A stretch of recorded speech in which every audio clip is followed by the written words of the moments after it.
Hi guys! అమెరికాలో spring season నుండి summer season వరకు రకరకాల ఆకుకూరలు, కూరగాయలు పెంచుకోవచ్చు. స్ప్రింగ్ సీజన్‌లో పెరిగే ఆకుకూరలు వేరే ఉంటాయి. సమ్మర్‌లో పెరిగే ఆకుకూరలు వేరే ఉంటాయి.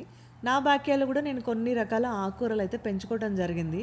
ఈరోజు అవన్నీ కూడా హార్వెస్ట్ చేసేసి చక్కగా వంట చేసుకోబోతా ఉన్నాను. స్ప్రింగ్ సీజన్‌లో చుక్కకూర, పాలకూర, తోటకూర, గంగవల్లి ఇలాంటివన్నీ చల్లచల్లగా వేడివేడిగా ఉండే వెదర్‌లో చాలా బాగా పెరుగుతూ ఉంటాయన్నమాట. ఇక సమ్మర్‌లో పెరిగే ఆకుకూరలైతే వేరే ఉంటుంది. మింట్ అయితే ఇప్పుడు పర్లేదు పెరుగుతుంది. పీక్ సమ్మర్‌లో ఈ మింట్ అంతా ఎండిపోతుందన్నమాట. సో, మింట్, గోంగూర, పచ్చలాకు. దీంతోటి పప్పు, దీంతోటి కూర, దీంతోటి గ్రీన్ చట్నీ చేయబోతున్నానన్నమాట. చేశాక మీకు చూపిస్తాను. పుదీనా చట్నీ, గోంగూర పప్పు, బచ్చలాకు ఇగురు అండ్ కాలీఫ్లవర్ కారం. ఇది వంట. అలా హార్వెస్ట్ చేసి ఇలా వండుకొని తింటే భలే అద్భుతంగా ఉందండి టేస్ట్ అయితే.